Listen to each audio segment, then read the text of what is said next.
Rereading your notes does almost nothing for your memory. Highlighting is basically useless. And studying for hours straight makes you retain less, not more. These aren't opinions. This is what the science actually says. For decades, researchers have studied exactly how the brain learns. What they found completely contradicts what most students do every single day. And once you know what actually works, everything changes. So what does actually work? Researchers have narrowed it down to a few core habits, simple ones, but the way they work goes completely against what most students have been taught. Here's what the science says. Habit 1, active recall. Here is the problem with rereading. The brain doesn't store information by looking at it. It stores information by trying to retrieve it. That's the idea behind active recall. Instead of reviewing your notes, you close them and try to remember what was on the page. Instead of rereading a chapter, you test yourself on it. The struggle of trying to remember, even when you get it wrong, is exactly what makes the memory stick. Research shows this method can improve long-term retention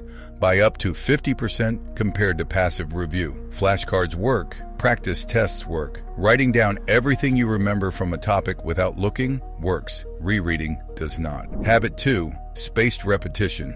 Cramming feels productive. It isn't. When information is reviewed right before a test, it sits in short-term memory. It fades within days, sometimes within hours. Spaced repetition works the opposite way. It spreads study sessions out over time, revisiting material just before the brain is about to forget it. Each time the memory is rebuilt, it gets stronger. A concept studied across 5 short sessions over 2 weeks will outlast anything crammed into a single 3-hour session the night before. The goal isn't to study more, it's to study at the right times. The brain is not built to focus for hours on end. Research on attention and concentration shows that mental performance drops sharply after around 25 minutes of continuous work. After that point, the brain is still moving, but it's not absorbing much. The fix is simple. Study for 25 minutes. Stop completely. Take a 5-minute break, then go again. This isn't about working less. It's about working in a way that actually produces results. The short breaks give the brain time to process what it just took in. Skipping them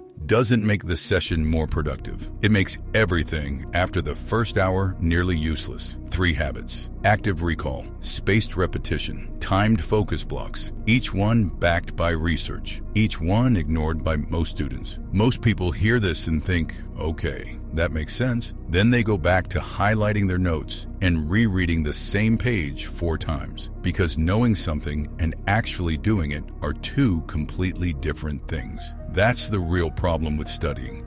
It's not information. Almost everyone knows they should study smarter, but when it comes to sitting down and actually doing it, something gets in the way every single time. Motivation runs out. Distractions win. The session gets cut short. And that's where most study advice completely falls apart. It tells you what to do. It never tells you how to actually make yourself do it consistently, day after day, even when you don't feel like it. Because the students who perform at the highest level aren't just using better methods. They've built something most people don't have. And it has nothing to do with intelligence. It has nothing to do with natural talent. It comes down to one thing, and it's the last thing most people think to work on.